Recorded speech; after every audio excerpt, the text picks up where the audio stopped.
Now, the protests in Iran have entered into their 13th day. It's been nearly 24 hours since there's been a complete internet blackout that has gripped the Islamic Republic. In a fresh appeal, this exiled Crown Prince Reza Shah Pahlavi has sought for the American President Donald Trump's intervention into Iran. He's called for a second night of protests, stressing that there's been a complete communication blackout in the country. And he claims that the Iranian supreme leader is fearing the end of his regime and wants to use this blackout to murder young people.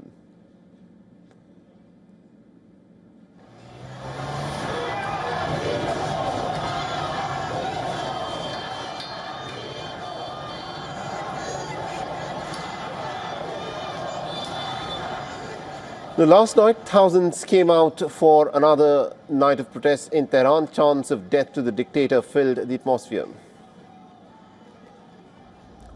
In Isfahan in central Iran, a building of Iran's state broadcaster was set on fire by these arsonists. As protests continue to simmer, online live metrics show that Iran is now in the midst of a nationwide blackout. Now, in contrast, pro-government rallies also took place hours ago, with the Iranians coming out in very, very large numbers in support of the Supreme Leader Ayatollah Ali Khamenei, chanting slogans and also marching through several cities. The images of these gatherings and rallies have emerged from places such as Arbadil, Khorramabad, Arakh and Sari.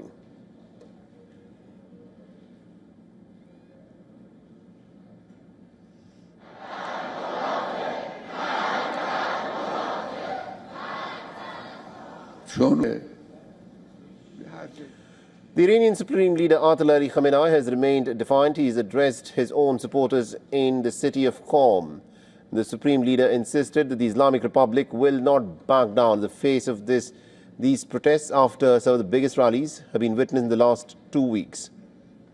He also warned the American President Donald Trump and asked Donald Trump to focus more on the problems in the United States of America rather than meddle in the internal affairs of Iran. He described Donald Trump to be an arrogant leader and predicted that he will be overthrown like the imperial dynasty of the Shahs that ruled Iran till the 1979 revolution. Last night in Tehran and some other places, a bunch of vandals showed up and destroyed buildings belonging to their own country just to please the US president. Let him run his own country if he can. In his own country, there are all kinds of incidents going on.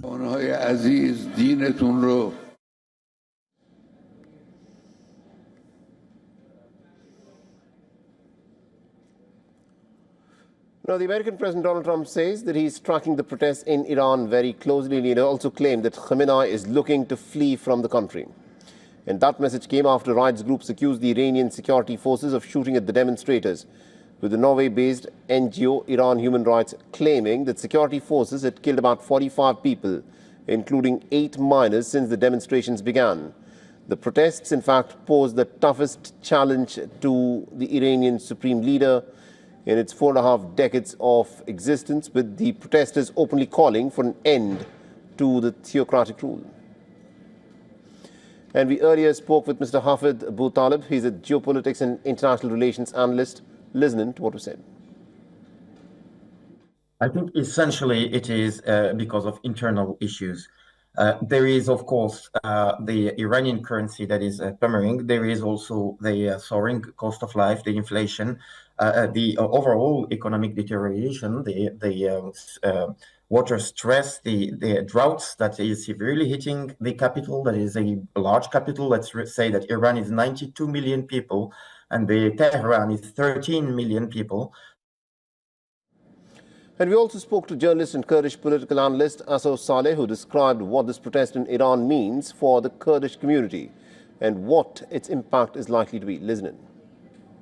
There are several important points to consider regarding the recent protests, actually. First, these protests began in Tehran, the capital, something we have not seen in the past usually, but maybe during the Green Movement 2009, but not as usual. Traditionally, protests in Iran have started in peripheral regions that face deeper political and economic marginalization, like Kurdistan, for instance. In the early days, the regime attempted to frame these demonstrations as limited labor-related protests. That is why they were even discussed in state media, and some figures within the system criticized the economic situation. However, the reality is that people in Iran are facing a wide range of accumulated crises. As a result, the protests quickly expanded and began to reflect broader demands. For instance, in Kurdistan, in my region, these protests also raised national and collective rights demands, which have long been central issues for the people there. For all the latest news, download the WION app and subscribe to our YouTube channel.